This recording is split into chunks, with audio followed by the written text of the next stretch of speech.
seorang pemain yang sangat fenomenal, yaitu Enzo Fernandez. Dia mendapatkan gelar sebagai pemain muda terbaik di Piala Dunia 2022.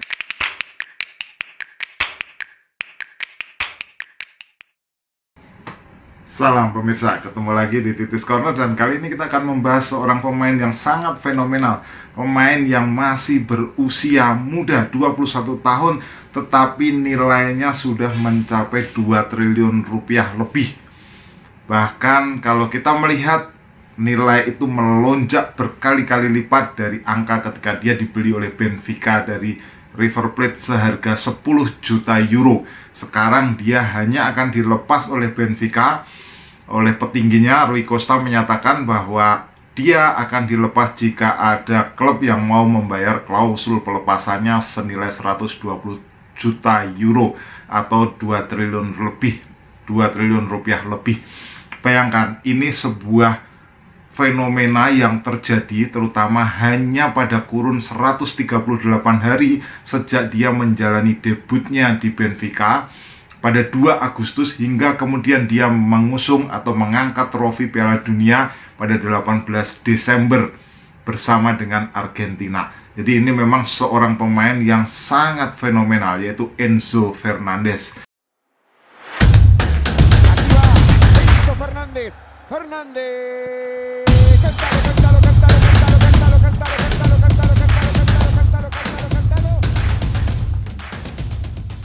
Kalau ada klub, kalau ada pemandu bakat yang sangat menyesal kehilangan atau gagal membeli Enzo Fernandez, tidak lain dan tidak bukan adalah Geoffrey Moncada. Jadi dia pemandu bakat dari AC Milan yang konon kabarnya hampir saja mengambil Enzo Fernandez sebelum Benfica. Juga ada Matthew Hobbs dari Wolves, jadi Wolverhampton Wanderers, yang juga nyaris membeli Enzo Fernandez sebelum akhirnya dibayar oleh Benfica. Jadi sayang sekali. Jadi ketika itu Matthew Hobbs itu sudah hampir mengambil Enzo Fernandez, tetapi Enzo Fernandez mensyaratkan baru mau akan pindah atau keluar dari River Plate kalau misalnya River Plate ini sudah menjalani final Copa Libertadores akhir tahun lalu, kalau dijadwalkan itu pada menjelang akhir tahun. Nah, tetapi yang terjadi, River Plate justru gugur di putaran pertama knockout oleh Vélez Sarsfield, sehingga kemudian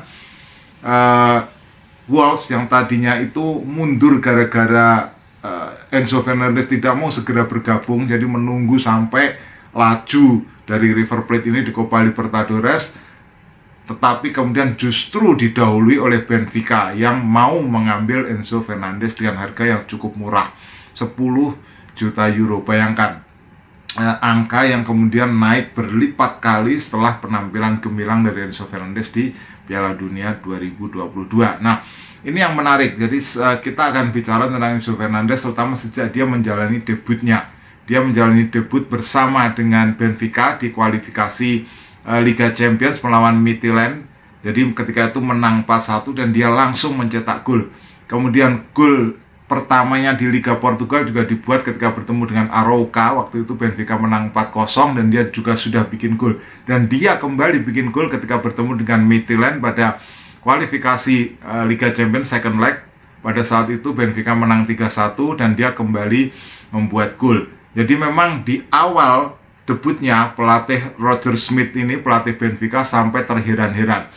Dia seperti menemukan seorang pemain muda yang bisa menjadi maestro bagi timnya, padahal baru beberapa hari bergabung, seperti sudah bergabung bersama Benfica selama bertahun-tahun.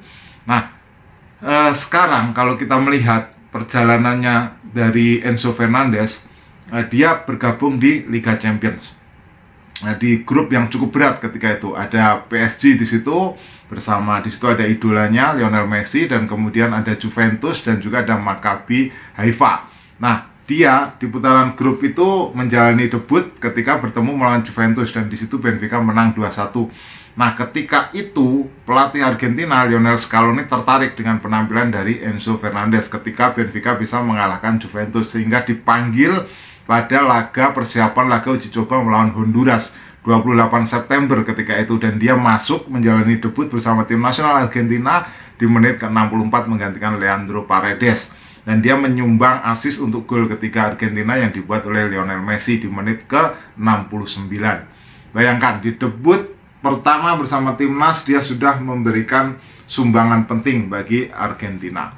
Nah, kemudian di Liga Champions pada bulan Oktober, Benfica juga sempat bertemu dengan PSG yang diperkuat oleh Messi. Jadi di situ Enzo Fernandez bertemu dengan Messi dengan hasil 1-1, dan pada akhirnya di putaran grup kita tahu bahwa Benfica menjadi pemuncak grup H. Di situ padahal ada Juventus, kemudian ada PSG, dan poinnya sama dengan PSG dan nanti akan bertemu dengan Club Brugge di putaran knockout.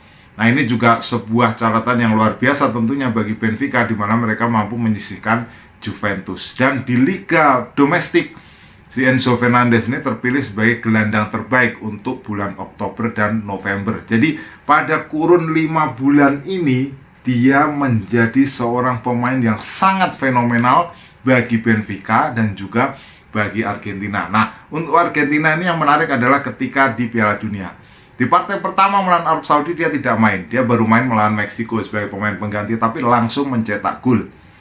Nah, kemudian dia sejak itu dia start melawan Polandia. Kemudian start juga ketika bertemu dengan Australia, bertemu Belanda, bertemu Kroasia, dan di final bertemu Prancis. Dan pada akhirnya dia mengangkat trofi pada 18 Desember dan dia mendapatkan gelar sebagai pemain muda terbaik di Piala Dunia 2022. Jadi ini sebuah perjalanan yang sangat ajaib ya, dan hanya dalam kurun 138 hari dari seorang pemain dari 10 juta euro menjadi 120 juta euro, dari debutnya di Benfica di kualifikasi Liga Champions kembali menjadi mengangkat trofi Piala Dunia. Nah, sekarang kita akan melihat sebenarnya apa kehebatan secara teknis dari Enzo Fernandez. Jadi dia ini adalah seorang master terhadap umpan. Dia memiliki catatan umpan yang cukup bagus ya di bersama dengan Benfica. Jadi kalau kita melihat dari catatan statistik di Liga Portugal, dia mendapatkan catatan paling tinggi untuk sentuhan terhadap bola ya, paling tinggi. Kemudian juga paling tinggi pada umpan open play, itu paling tinggi, dan juga paling tinggi pada umpan progresif, yaitu umpan yang tidak hanya ke kanan, ke kiri, ke belakang, tetapi umpan yang bisa menentukan terciptanya sebuah peluang. Jadi di sini dia sangat fenomenal pada formasi 4-2-3-1 pelatih Roger Smith. Dia biasanya dipasang di playing midfield ya, di posisi 2 pemain gelandang pivot itu bersama dengan Florentino Luis pada formasi 4-2-3-1, yang berbeda tentunya dengan Lionel Scaloni di Argentina, di mana dia dipasang di formasi gelandang pada 4-3-3-nya Scaloni.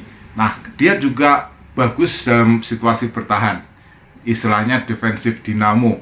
Jadi tacklingnya bagus, kemudian interceptnya juga bagus, master dari sisi umpan, box to box midfield, kemudian bisa mengatur dari posisi yang lebih dalam, dan juga